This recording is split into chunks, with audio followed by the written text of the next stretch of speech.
अस्सलामुअलैकुम दोस्तों, मैं हूं आपका दोस्त शादाब खान अजीज़ी और आज के इस वीडियो में हम पढ़ने वाले हैं नमाज़ पढ़ने का तरीका। और साथ ही साथ दोस्तों हम ये भी इसमें सीखेंगे कि अगर हम नमाज़ गलत तरीके से पढ़ते हैं तो क्या होगा। तो दोस्तों इस वीडियो को पूरा ध्यान से देखिएगा और अपने दोस्तों में ज़्यादा से ज़्यादा शेयर करिएगा। दोस्तों अगर हमारे चैनल पर आप नए आए हैं तो हमारे चैनल को सब्सक्राइब ज़रूर करिएगा, साथ ही साथ शेयर भी करिएगा और इसको लाइक भी ज़रूर करिएगा। तो चलिए वीडियो शुरू करते हैं। हज़रत सैयदना इमाम बुखारी रहमतुल्लाहि ताला अन्हु इरशाद फरमाते हैं कि हज़रत हुज़ैफ़ा बिन यमन रज़ियल्लाहु ताला अन्हु ने एक शख्स को देखा जो गलत तरीके से सजदा सुजूद कर रहा था। तो आपने उस शख्स से कहा कि अगर इसी तरह गलत तरीके से नमाज़ पढ़ते पढ़ते तुझे मौत आ गई तो तेरी मौत हज़रत मोहम्मद सल्लल्लाहु ताला अलैहि वसल्लम के सिखाए हुए तरीके पर नहीं हुई। आपने एक बार और सवाल किया कि तू इस तरह से नमाज़ कब से पढ़ रहा है? तो उस शख्स ने कहा कि मैं 14 साल से ऐसे इसी तरह से नमाज़ पढ़ रहा हूँ। तो आपने इरशाद फरमाया कि तूने, इसका मतलब ये है कि तूने 14 साल से कोई नमाज़ पढ़ी ही नहीं, और अगर इसी हालत में तुझे मौत आ गई तो तू बेशक हज़रत मोहम्मद सल्लल्लाहु ताला अलैहि वसल्लम के दीन को फॉलो करते हुए नहीं मरेगा।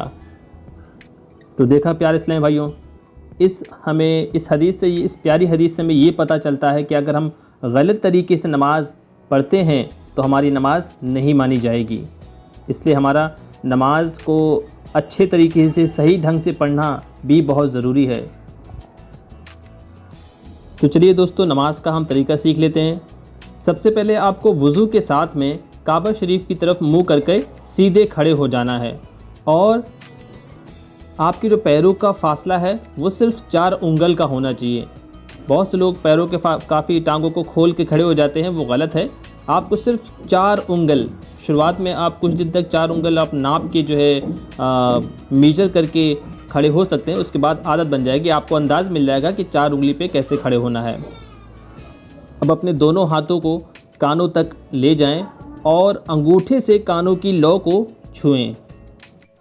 इस दरमियान आपकी उंगलियां जो हैं वो बिल्कुल चिपकी हुई नहीं होना चाहिए और ना ही बिल्कुल खुली होना चाहिए, यानी कि नॉर्मल पोजीशन में अपनी उंगलियों को रखना है। और जो आपके हाथों की हथेलियां हैं उसको काबे शरीफ की तरफ करना है और आँखों को सजदे की जगह पर फोकस करना है। अब आप दिल में नियत कर लें। मुंह से नियत करेंगे ये ज़्यादा बेहतर होता है। नियत करता हूँ मैं 4 रकात नमाज फ़र्ज़ ज़ोहर। अगर आप जमात के साथ नमाज़ पढ़ रहे हैं तो आपको इसमें एक शब्द और लगाना है, पीछे इस इमाम के। अब आप तकबीर तहरीमा कहते हुए यानी अल्लाह अकबर कहते हुए हाथों को नीचे नाभि के नीचे ले आएंगे और उसको बांध लेंगे। हाथ इस तरीके से बांधना है कि आपका सीधा हाथ उल्टे हाथ की कलाई की हड्डी के ऊपर आपको बांधना है, जिसमें आपकी बीच की जो 3 उंगलियां हैं वो कलाई के पीछे रहेंगी और अंगूठा और जो छोटी उंगली है उसको आप कलाई के साइडों में फैला देंगे। अब आपको सना पढ़नी है और सना पढ़ने के बाद आप तावुज़ पढ़ेंगे यानी कि औज़ु बिल्लाहि। उसके बाद पढ़ेंगे आप तस्मिया यानी कि बिस्मिल्लाहिर्रहमानिर्रहीम और उसके बाद हम पढ़ेंगे सूरह फातिहा यानी कि सूरह फातिहा पढ़ेंगे यानी कि अल्हम्दुलिल्लाहि रब्बिल आलमीन। उसके बाद आपको कोई भी सूरत पढ़नी होगी।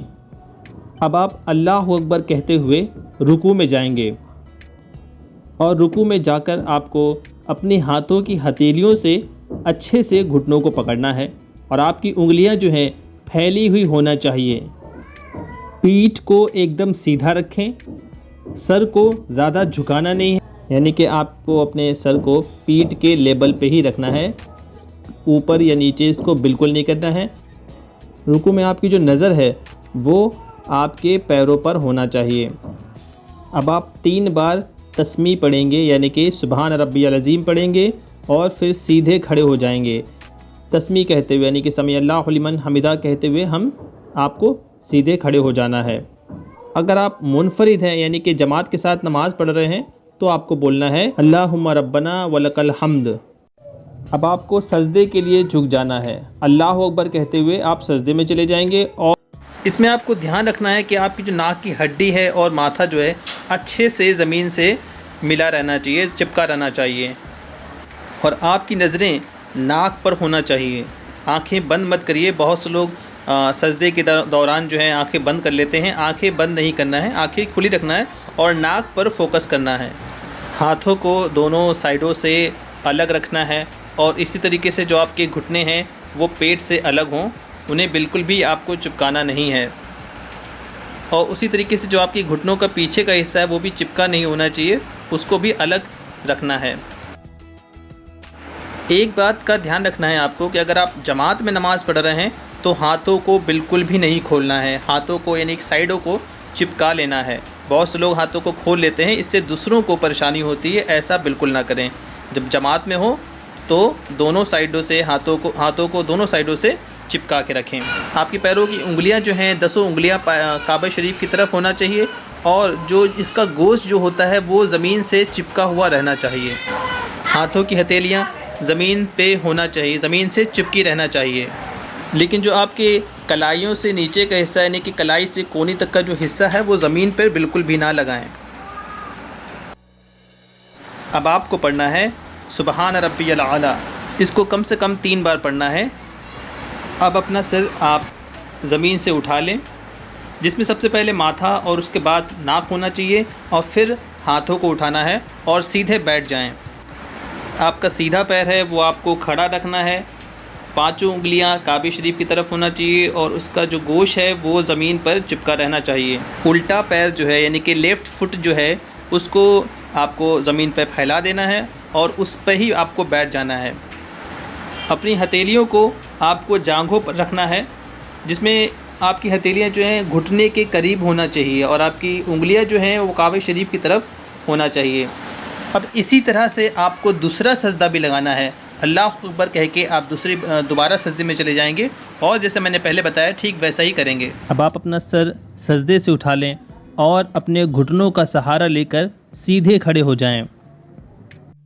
आपको इस तरीके से उठना है कि आपके हाथ जो है घुटनों पे रखना है आपको। ये नहीं कि आप ज़मीन पे हाथ रख देंगे। आपके हाथ ज़मीन पर टच नहीं करना चाहिए। हाँ, अगर कोई परेशानी है, कोई तकलीफ़ है तो आप हाथ रख सकते हैं। आपकी एक रकात मुकम्मल हो चुकी है, एक रकात आपकी पूरी हो चुकी है। अब हम दूसरी रकात शुरू करते हैं। ये दूसरी रकात आपको शुरू करनी है बिस्मिल्लाहिर्रहमानिर्रहीम। दूसरी रकात आपको वैसे ही शुरू करनी है बिस्मिल्लाहिर्रहमानिर्रहीम से।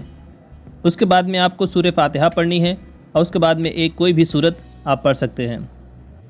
उसके बाद आप रुकू में जाएंगे, फिर सुजूद करेंगे, जैसा कि हमने पहली रकात में किया था ठीक वैसा ही आपको वैसा ही करना है।